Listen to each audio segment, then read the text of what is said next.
Hello everyone, welcome back to the channel. तो basically आज हम क्लास 10th का कॉम्पिटेंसी बेस्ड क्वेश्चंस आपके सामने लेकर आए हैं और जो हमारा चैप्टर है, चैप्टर का नेम है आपका क्वाड्रेटिक इक्वेशन। ठीक है, सबसे पहले जो प्रॉब्लम आती है जनरली आप CBSE के जो भी स्टूडेंट्स हैं उन्हें प्रॉब्लम आती है कॉम्पिटेंसी बेस्ड क्वेश्चन सॉल्व करने में। तो बेसिकली मैं आपको बताऊँगा कैसे इंफॉर्मेशंस को क्लब करके आप क्वेश्चन को सॉल्व कर सकते हैं। जैसे आपके स्क्रीन पर एक क्वेश्चन विजिबल है। इस क्वेश्चन में आपको बताया गया है कि एक फार्मर है जिसको अपने जो वेजिटेबल है वो वेजिटेबल आपको एक गार्डन में लगाना है जिसका शेप है रेक्टेंगल। तो सबसे पहले इन्फॉर्मेशन तो आपको यही समझनी है कि भाई जो भी आपका शेप है वो किस शेप का है, वो आपका शेप है रेक्टेंगल। तो यहाँ से समझ में आ गया कि पहली इन्फॉर्मेशन जो निकली कि ये जो गार्डन है वो किस शेप का है, रेक्टेंगल। जैसे ही रेक्टेंगल दिमाग में आए तो आपको दोनों चीज़ें इसकी बेसिकली पता होनी चाहिए, एरिया भी पता होना चाहिए और इसकी पेरीमीटर भी पता होना चाहिए। ठीक है, रेक्टेंगल का एरिया भी पता होना चाहिए और पेरीमीटर। तो रेक्टेंगल का जो एरिया होता है वो क्या होता है, लेंथ इनटू ब्रेथ, और इसकी जो पेरीमीटर होती है वो ट्वाइस ऑफ L+B होती है। तो ये दो इन्फॉर्मेशन अगर आपको पता हो तो आप इजीली इस क्वेश्चन को सॉल्व कर सकते हैं। जैसे पहले यहाँ पर बोला हुआ है, अगर आप रीड करें क्वेश्चन को ध्यान से, कि इसका जो एरिया है वो कितना है, 100 मीटर स्क्वायर। ठीक है, अब जब भी एरिया की बात होगी तो आपको लेंथ भी चाहिए और ब्रेथ भी चाहिए। तो हम एक रफली डायग्राम बना लेते हैं कि भाई एक रेक्टेंगल बना लेते हैं हम सबसे पहले। और ये हमारा शेप आ गया अपना रेक्टेंगल, ये रेक्टेंगल आ गया। ठीक है, इस रेक्टेंगल का लेट से नेम मैं दे देता हूँ ABCD। क्या देता हूँ, ABCD। इस रेक्टेंगल का नेम है ABCD। ठीक है, अब आगे इन्फॉर्मेशन इकट्ठी करते हैं। She has with only 30 metre barbed wire, मतलब उसके पास ओनली कितना वायर है, 30 मीटर वायर है। ठीक है, सबसे पहले तो ये बताओ रेक्टेंगल की प्रॉपर्टी है तो क्या AB और CD इक्वल होगी, यस सर। और क्या BC और AD भी इक्वल होगी, यस सर।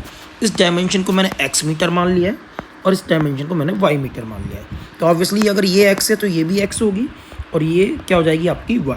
ठीक है, अब जब एरिया दे रखा था, आपको जो एरिया दे रखा था वो कितना दे रखा था, 100 मीटर स्क्वायर। अब एरिया क्या होता है, length into breadth.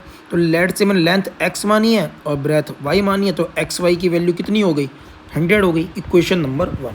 Number of variable 2 हैं तो आपको इक्वेशन भी 2 ही मिलेंगे अगर आपको सॉल्व करना है। देखो अब ये बोल रहा है she has only 30 metre wire है जिसको वो 3 साइड्स पे लगा सकता है। कितनी साइड्स पे लगा सकता है, 3 साइड्स पे।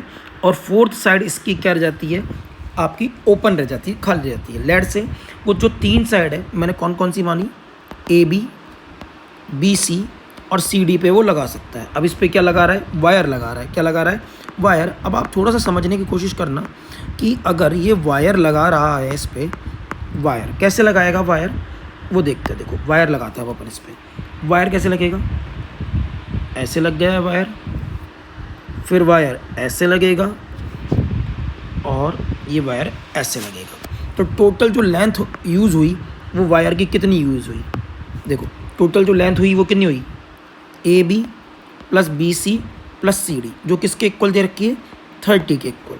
तो AB की वैल्यू प्लेस कर देंगे X, BC के कर देंगे Y और CD की कर देंगे X। इक्वल में कितना, 30। तो 2X + Y इक्वल में क्या हो गया, 30। Equation number 2। अब पहला क्वेश्चन है, find the represent given problem in the quadratic form. किस फॉर्म में रखना है, क्वाड्रेटिक। बहुत ईजी है, आप एक काम करो, यहाँ से Y की वैल्यू निकाल लो। दैट इज़ कितना आएगा, 30 - 2X आएगा। और ये 30 - 2X आप इसको किस में पुट कर दो, इक्वेशन नंबर 1 में। चलो कर देते हैं। तो X ब्रैकेट में 30 - 2X इक्वल में कितना हो गया, 100। ओपन करो, 30X - 2X स्क्वायर इक्वल में क्या हो गया, 100। तो 2X स्क्वायर - 30X + 100 इक्वल में 0। 2 से डिवाइड कर दो, X स्क्वायर - 15X + 50 बराबर क्या हो गया, 0। तो ये आपकी क्या निकली आई, आपकी इक्वेशन निकली आई। ठीक है, पहला क्वेश्चन आपका डन हो गया।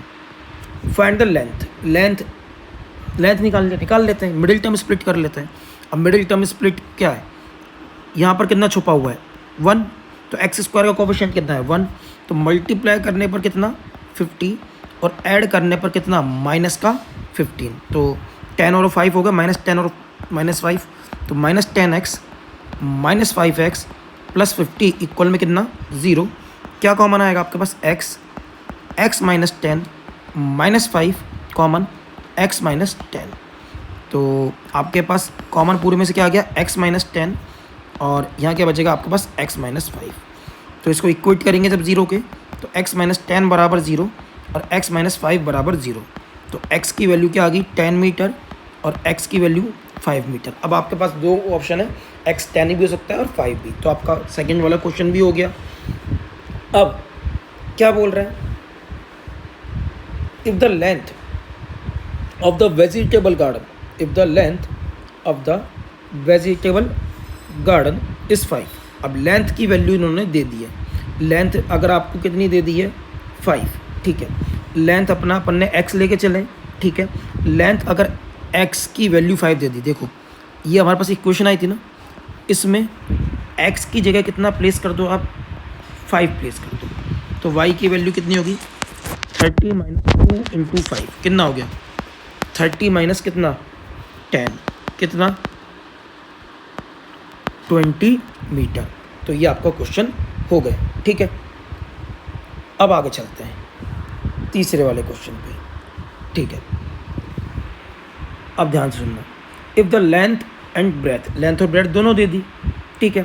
अब 5 और 20, तो पेरीमीटर क्या होता है भैया, पेरीमीटर तो बहुत ईजी है सर, आपने पहले ही बता दिया, twice of length plus breadth, यानी 5 plus 20 that is 25 multiply by 2 that is 50 metre, ठीक है। समझ में आ गया आप लोगों को, आई होप सो समझ में आया होगा। तो ये बेसिकली आपका क्वेश्चन हो गया कंप्लीट। ये कॉम्पिटेंसी बेस्ड क्वेश्चन था, देखो कितना इजी आता है, बस आपको इन्फॉर्मेशन पता होनी चाहिए, आपका बेसिक स्ट्रांग होना चाहिए, तो आपका क्वेश्चन हो जाएगा। Thank you very much.